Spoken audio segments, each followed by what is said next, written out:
નમસ્તે વિદ્યાર્થી મિત્રો, તમારા બધાની આપણી YouTube channel Edu star with પરબતમાં હાર્દિક સ્વાગત છે.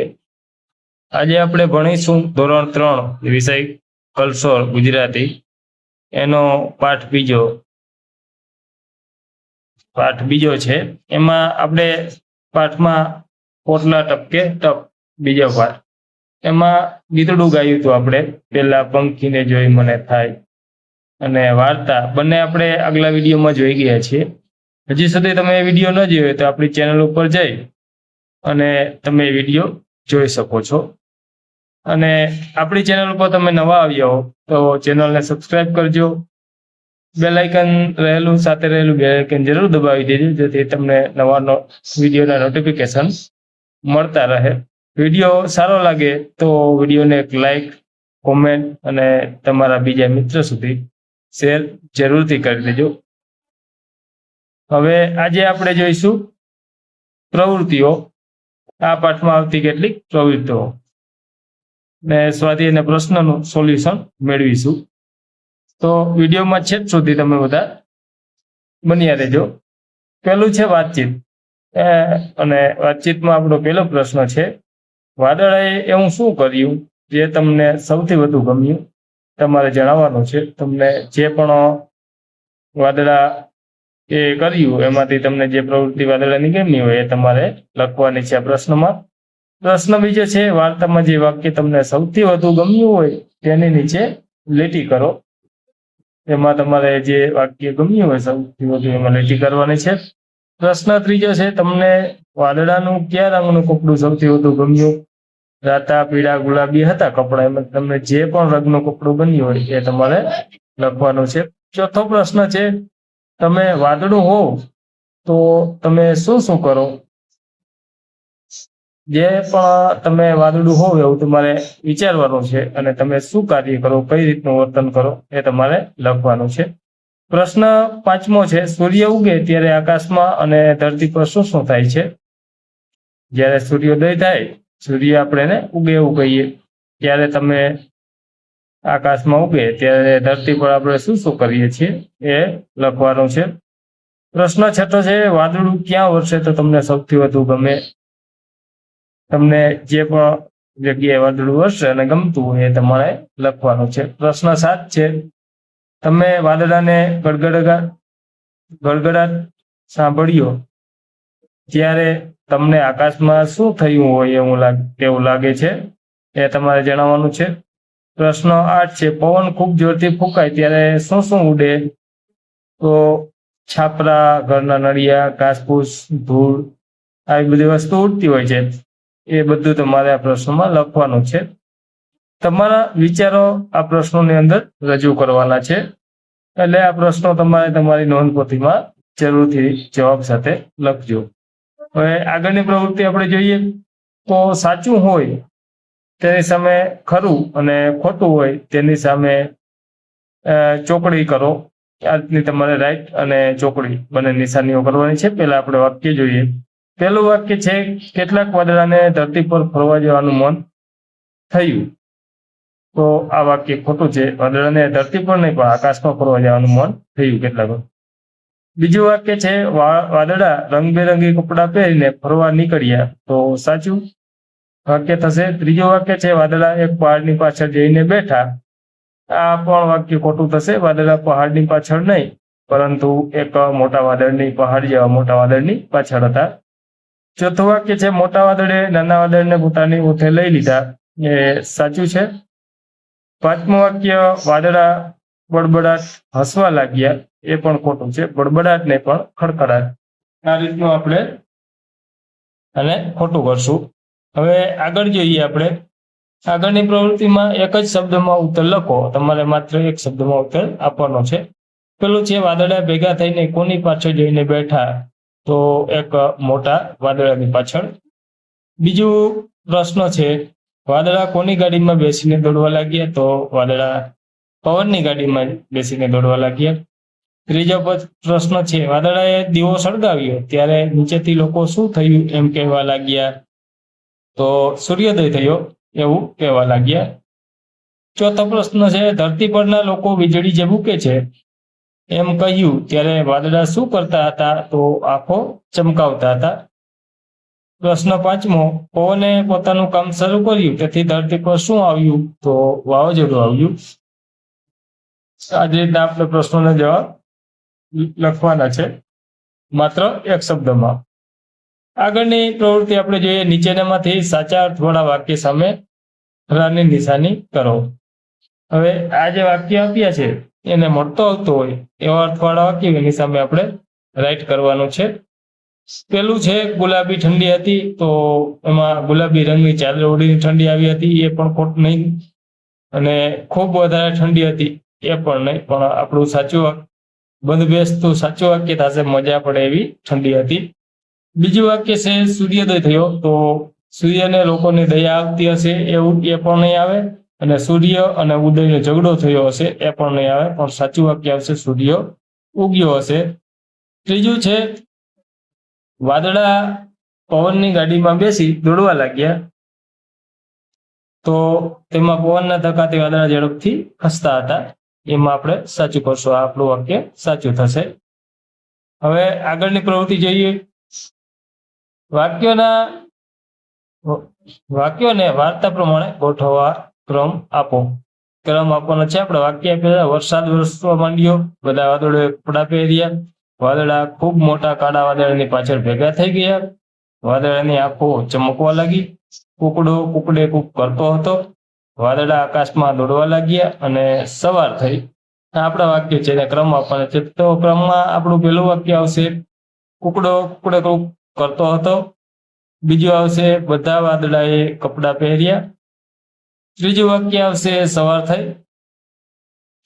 ચોથું વાક્ય આવશે વાદળા ખૂબ મોટા કાળા વાદળની પાછળ ભેગા થઈ ગયા. પાંચમું વાક્ય આવશે વાદળા આકાશમાં દોડવા લાગ્યા. છઠ્ઠું વાક્ય આવશે વાદળાની આંખો ચમકવા લાગી. અને સાતમું વાક્ય આપણું થશે વરસાદ વરસવા માંડ્યો. હવે આગળની પ્રવૃત્તિ જોઈએ. તો આગળની નેક્સ્ટ પ્રવૃત્તિમાં સૂચના આપેલી છે કે આવું થાય ત્યારે તમને શું થાય એનો ક્રમ તમારે ખાનામાં લખવાનો છે. ક્રમ અહીં આપેલા છે વાક્યના વાવાઝોડું આવ્યું હોય એવું લાગે, બીજું વરસાદ આવ્યો હોય એવું લાગે, ત્રીજું સૂર્યોદય થયો એવું લાગે, ચોથું વીજળી થાય એવું લાગે. તો આપણું પહેલું વાક્ય છે વાદળાના હાથીએ સૂંઢથી મોટો ફૂફાડો કર્યા, તેમાં વરસાદ આવ્યો એવું લાગે. બીજું વાક્ય છે આકાશમાં મોટી ટ્યુબલાઇટ ચાલુ થઈ, તો તેમાં વીજળી થતી હોય એવું લાગે. ત્રીજું વાક્ય છે ગુસ્સે થઈ વાદળા ઝઘડ્યા, તો એમાં પણ આપણે આકાશની અંદર વીજળી થતી હોય એવું લાગે. ચોથું છે વાદળાએ દિવાળી ઉજવી, તો તેમાં આકાશની અંદર વીજળી થતી હોય એવું લાગે. બરોબર. તો આપણું પાંચમું વાક્ય છે આખી ધરતી પર ફેલાય એવડો ફુવારો છોડ્યો, તો તેમાં વરસાદ આવ્યો હોય એવું લાગે. છઠ્ઠું વાક્ય છે આજ્ઞાઓએ બરણીમાં મીટિંગ કરી, તો તેમાં ત્રીજું સૂર્યોદય થયો હોય એવું લાગે, કારણ કે આખી બરણી ખૂબ પ્રકાશિત થઈ જાય. સાતમું છે ઉપર કોઈએ મોટો નળ ચાલુ કર્યો, તો તેમાં વરસાદ આવ્યો એવું લાગે. અને આઠમું વાક્ય છે આકાશની પરીઓએ વાળ ધોયા ત્યારે વરસાદ આવ્યો હોય એવું લાગે. તમને જે પણ લાગતું હોય એ પ્રમાણે તમારે જવાબો લખવાના છે. હવે ચાલો ગાઈએ ગીતડું પેલા પંખીને જોઈ મને થાય, પેલા પંખીને જોઈ મને થાય, એના જેવી જો પાંખ મળી જાય તો આભલે ઉડિયા કરું, હું ઉડિયા કરું. એ ગીત તમારે ગાવાનું છે. તમને ગીત આવડતું ના હોય તો આપણા આના પહેલાના જે વિડીયો છે એ આપણી યુટ્યુબ ચેનલ ઉપર જઈ અને પ્લેલિસ્ટમાં જશો એટલે મળી જશે, અને તે તમે જોઈ અને ગાતા શીખી શકો છો. હવે આગળની પ્રવૃત્તિ રીડિંગ ક્રિકેટની રીતે વાદળાની ગમત વાંચો. રીડિંગ ક્રિકેટની રીતે એ પાઠ તમારે વાંચવાનો છે. અને ત્યાર પછીની પ્રવૃત્તિ છે મોટેથી વાંચો. એ ફકરો આપ્યો છે એ તમારે મોટેથી વાંચવાનો છે. અત્યારે હું તમને વાંચી સંભળાવું છું. નાનકડો મેહુલ વરસાદ સાથે વાતો કરે છે. વરસાદભાઈ, ઓ વરસાદભાઈ, થોડી વાર રમવાનું અટકાવીને મારી વાત સાંભળો ને. કેમ છો તમે?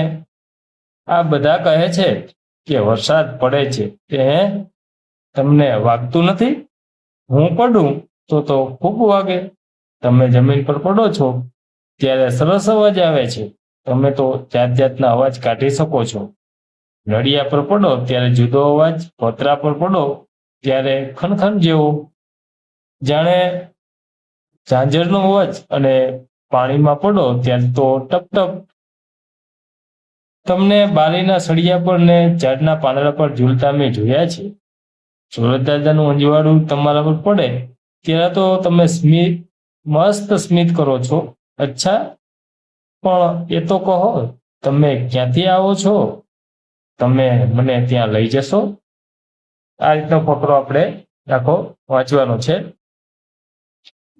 આગળની પ્રવૃત્તિ જોઈએ.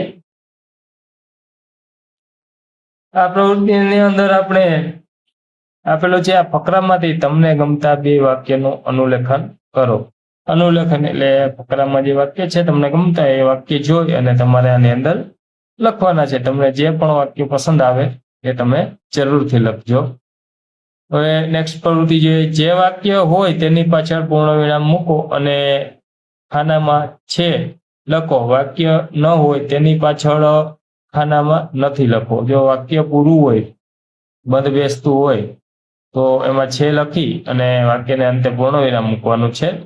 અને જો વાક્ય અધૂરું હોય તો નથી વાક્ય એવું લખી અને તમારે એ વાક્યને લેવા દેવાનું છે. ઉદાહરણ, મને વાર્તા સાંભળવાની મજા પડી. તો આપણું વાક્ય પૂર્ણ છે. અહીં પૂર્ણવિરામ મૂકેલું છે અને અહીં ખાનામાં છે લખેલું છે. હવે આપણે પેલું વાક્ય જોઈએ. અમે રોજ સાંજે બાગમાં ફરવા. તો આ વાક્ય નથી. બાગમાં ફરવા અધૂરું છે. બાગમાં ફરવા જઈએ છીએ, જતા હતા, આવું આપણે પાછળ શબ્દ હોય તો વાક્ય પૂર્ણ થાય. એટલે અહીંયા નથી લખશું. બીજું વાક્ય છે, ઉનાળા તો અમને ખૂબ જ ગરમી લાગે છે, એવું આવે તો અહીંયા શબ્દો ખૂટે છે એટલે વાક્ય અધૂરું છે, તો અહીંયા નથી લખશું. ત્રીજું છે, બધા વાદળા પાણી ભરીને આવ્યા. આ વાક્ય પૂર્ણ છે. બધા વાદળા પાણી ભરીને આવ્યા એટલે આપણે અહીં પૂર્ણવિરામ મૂકશું અને ખાનામાં છે લખશું. આપણું ચોથું વાક્ય છે, મારે એરોપ્લેનમાં બેસી દિલ્હી જવું છે. આ વાક્ય આપણું પૂર્ણ છે અને અર્થ સફળ છે એટલે તેમાં ખાનામાં છે લખશું અને અહીં પૂર્ણવિરામ મૂકશું. પાંચમું વાક્ય છે, દિલ્હી પહોંચી હું કુતુબ મિનાર જોવા જઈશ અથવા જોવા માટે નહીં જાઉં. એવા શબ્દો ખૂટે છે એટલે વાક્ય અધૂરું છે એટલે ખાનામાં લખશું નહીં. હવે ત્યાર પછીની આગળની પ્રવૃત્તિ આપણે જોઈએ તો આગળ ગીત છે, રીમઝીમ રીમઝીમ વરસે ખોરા. હવે આ ગીત છે આપણે નેક્સ્ટ વિડીયોમાં જોઈશું. અત્યારે આ વિડીયોને અહીં પૂર્ણ કરી. વિડીયો અંત સુધી જોવા બદલ તમારો ખૂબ ખૂબ આભાર. જો તમને વિડીયો સારો લાગ્યો હોય તો લાઈક, તમારા મિત્રો સુધી શેર અને કોમેન્ટ જરૂરથી કરી દેજો. અને આપણી યુટ્યુબ ચેનલ ઉપર તમે નવા આવ્યા હો અને યુટ્યુબ ચેનલને હજુ સુધી સબસ્ક્રાઇબ ન કરી હોય તો સબસ્ક્રાઇબ કરી સાથે રહેલ બેલ આઇકન જરૂરથી દબાવી દેજો, જેથી નવા વિડીયોના નોટિફિકેશન તમને મળતા રહે. ફરી મળીશું આપણે નેક્સ્ટ શૈક્ષણિક વિડીયોમાં. ત્યાં સુધી બધા જ મિત્રો ખુશ રહો, હેપી રહો અને દરરોજ કંઈક નવું શીખતા રહો. Bye bye.